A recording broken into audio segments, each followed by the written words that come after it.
ஆபீஸ்ல உட்கார்ந்துட்டு ஒரு சட்டமன்ற உறுப்பினர் கேள்வி கேட்கும் போது அது அதிகாரிகள் உள்ளபடியே ஒரு பயம் வரும்.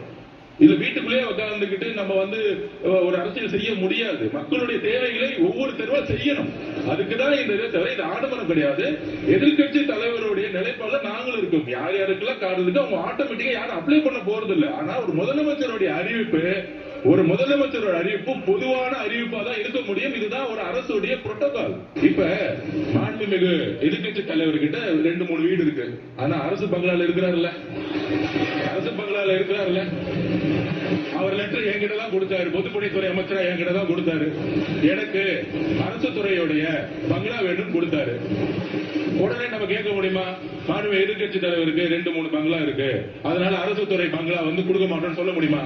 எங்களுடைய முதலமைச்சர் சொன்னாரு, அவர் கோரிக்கை கொடுத்தாரு, உடனடியாக கொடுத்துருவோம்னு சொன்னோம்.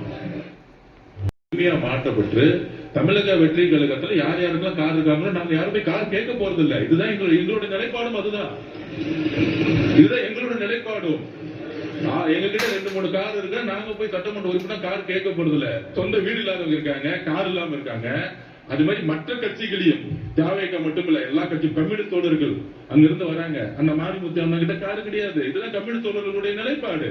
அப்ப ஒரு அறிவிப்பு வரும் பொழுது இந்த கட்சியோடைய சட்டமன்ற உறுப்பினர், இந்த கட்சியோடைய உறுப்பினர்கள் அறிவிப்பு வராது.